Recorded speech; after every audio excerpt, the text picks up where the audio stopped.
আমি এই চিকেন বিরিয়ানিটা রান্না করা শিখছি আমার ছোট খালার কাছ থেকে।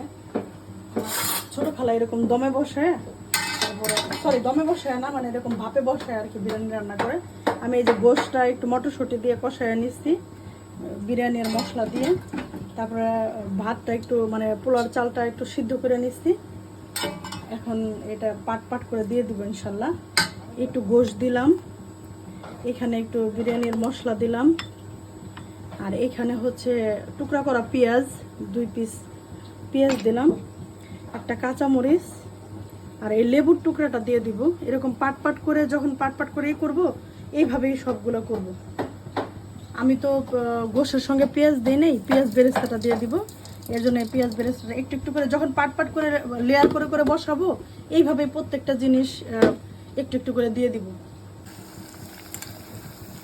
আমার মেয়েরা আবার দেখা যায় বিরিয়ানিতে আলুটা খুব পছন্দ করে।